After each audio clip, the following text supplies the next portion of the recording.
हिंदू परंपरा के अंदर ये नवरात्र के जो प्रसंग हैं ये तो देवी माँ की उपासना के लिए थे। नवरात्रि पवित्रतम रात्रियां कही जाती है, पवित्रतम दिन कहे जाते हैं। यह आसो जो चैत्र महीने में आती है, यह साधना के लिए, मंत्र साधनाओं के लिए, ब्रह्मचर्य के लिए, सत्य को प्राप्त करने के लिए, इष्ट की सिद्धि के लिए, अंतरतम की शक्तियों को जगाने के लिए, कुछ अच्छा हासिल करने के लिए होती हैं। समझदार हिंदू और समझदार जैन श्रावक श्राविका और समझदार हिंदू और समझदार जैन साधु संत इन दिनों में साधना में बैठते हैं, मौन रहते हैं, ब्रह्मचर्य का परिपालन करते हैं और आगे बढ़कर के शक्तियों को साधते हैं। उस जमाने में देवी माता की आरती करना, घट स्थापना करना, देवी माता को रिझाना और पुरुष एक तरफ महिला एक तरफ, महिलाओं की जगह में पुरुष की जगह में देवी माता को बीच में रख करके मात्र उनके हाथ से गरबे लें और इस प्रकार उनकी भक्ति करें, यह परंपरा थी नवरात्रि की। उसके बाद में मात्र गुजराती स्टाइल में डांडिया आए थे, तो बहनें बहनों में खेलती, बीच में देवी मां की स्थापना की जाती, पुरुष में खेलते और इस प्रकार नौरते रखते, नवरात्रि पालते, खान पान का ध्यान रखते। उन दिनों में कोई शराब नहीं पीता, गुटखे नहीं खाता, चाय तक नहीं पीता, व्यसन नहीं करता, अलग अलग शयन करते, पति पत्नी अलग अलग रहते, ब्रह्मचर्य की साधना करते, संपर्क नहीं करते, शुद्धता प्राप्त करते और इतने सारे भोग विलास की जिंदगी के बीच में, इतने सारे विषय वासनाओं के बीच में कोशिश करते कि कुछ दिन पवित्रता के साथ बिताएं ताकि देवी माताओं के सानिध्य प्राप्त करके हम शक्ति संपन्न बन सके, उनके आशीर्वाद अपनी जिंदगी में फल सकें। गरबे गए, फिर डिस्को आया, नाना प्रकार के धुनें आई, नाना प्रकार के गायक आए,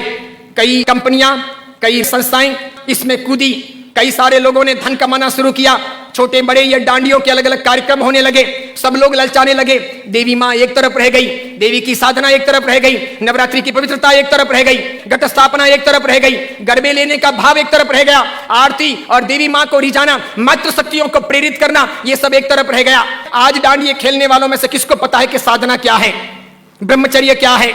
ये क्यों है नवरात्रि, इसका हेतु क्या था, इसका रीजन क्या था, ये क्यों खेलनी चाहिए या नहीं खेलनी चाहिए, तो क्यों नहीं खेलनी चाहिए।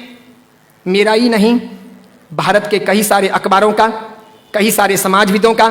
कई सारी अन्य सामाजिक संस्थाओं का ये सर्वे वर्षों से रहा है, समय समय पर किया जाता रहा है कि नवरात्रि के महीने 2 महीने के बाद में जितने गर्भपात होते हैं उतने गर्भपात बाकी के 11 महीने में नहीं होते। तो ये व्यभिचार नहीं है तो क्या है, ये दुराचार नहीं है तो क्या है, ये जीवन की भ्रष्टता नहीं है तो क्या है। इस बात पर मैं कुछ वर्षों पहले बोला था, अभी किसी ने वो वीडियो वायरल कर दिया और उस वीडियो को लेकर के अखबार ने लिखा। मैंने कहा जो सच है वो सच है कि हम अपनी साधनाओं को बचाएं, बेच ना दें। हिंदू धर्म की परंपरा हो कि जैन धर्म की परंपरा हो, कोई भी उत्सव महोत्सव हो, मैंने समय समय पर यह भी कहा था, गणपति अगर हिंदू धर्म के देवता हैं और गणपति के महोत्सव अगर मनाए जाते हैं या उनका आराधन अगर किया जाता है तो उसमें कहीं जुआ नहीं खेलना चाहिए, शराब नहीं पीनी चाहिए, गणपति के नाम पर तमाशे नहीं करने चाहिए, लड़कियों के साथ में नाच गान नहीं होने चाहिए, गणपति लड़कियों को छेड़ने के लिए महोत्सव के तौर पर नहीं आ रहे, लड़कियां अपनी जगह पर हों, पुरुष अपनी जगह पर हों, वहां शराब नहीं पी जानी चाहिए, उनके पैसों का प्रपंच नहीं होना चाहिए, गणपति को सेलेबल नहीं बनाया जाना चाहिए। हिंदू धर्म अगर इन चीजों को नहीं संभालता है तो धीरे धीरे भारतीय संस्कृति का विनाश होगा। सिखों ने अपनी धर्म परंपराओं को संभाला है, मुसलमानों ने अपनी धर्म परंपराओं को संभाला है, ईसाइयों ने अपनी धर्म परंपराओं को संभाला है। उनके जो ओकेशन होते हैं वो दूसरों को इंटरफियर करने नहीं देते, वो उसमें घाल मेल नहीं करते। हिंदू और जैनों को इस बारे में सावधानी रखनी आवश्यक है। कल ऐसा ना हो जाए कि पर्युषण महापर्व के दिन आए या राखातीज का दिन आए या कार्तिक पूर्णिमा का दिन आए और कोई उसे किसी प्रतिष्ठान के नाम पर प्रोजेक्ट कर ले कि चलो अब महोत्सव को इस प्रकार मनाएंगे, उस प्रकार मनाएंगे, तो 25 साल 50 साल के बाद में ऐसा हो सकता है कि हमारी होली की आराधना या हमारे पर्युषण महापर्व की आराधना का रूप रंग बदल जाए।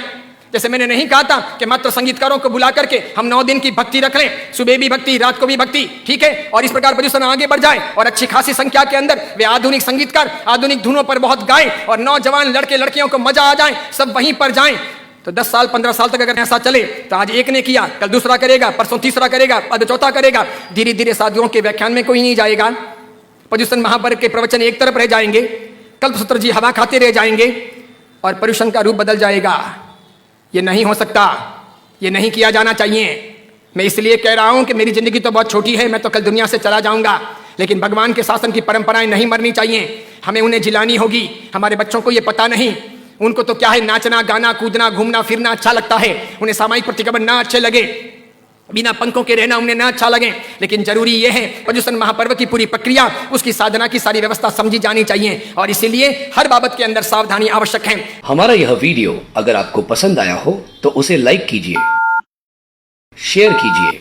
और आचार्य विमल सागर सूरी जी के नाम से चल रहे हमारे चैनल को सब्सक्राइब कर उसके पास रहे बेल के बटन को क्लिक कीजिए ताकि हमारे नित नई वीडियो को देखने का आपको अवसर मिल सके।